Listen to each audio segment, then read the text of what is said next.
আজকে সকালেই ঘুম থেকে উঠে দেখি জেঠুর সারা জমিতেই মাটি কোপানো হয়ে গেছে আর কিছু কিছু গাছও লাগানো হয়ে গেছে। আর এই দিকে দেখো আমাদের পেঁপে গাছগুলোতে কত পেঁপে ধরেছে। তার আগে সবাইকে জানাই ওয়েলকাম আমার ছোট্ট ইউটিউব ফ্যামিলিতে শিল্পীস ডেইলি ব্লগ।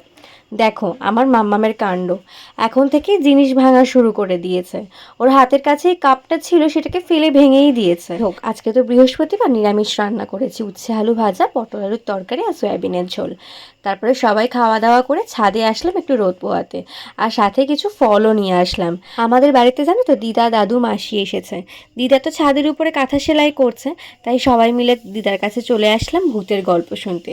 এখানে আমি ফল কাটছি আর দিদা কিন্তু অনেক রকমের ভূতের গল্প শুনছে। আর এই দেখো কতজন আছে, আমি আছি, বরমশাই আছে, মেয়ে আছে আর জয়ন্তদা আছে। গল্প শোনা তার সাথে ফল খাওয়া, বেশ জমে গেছিল দুপুরটা। যাই হোক, ভিডিওটা এখানে শেষ করছি, আবার কাল দেখা হবে।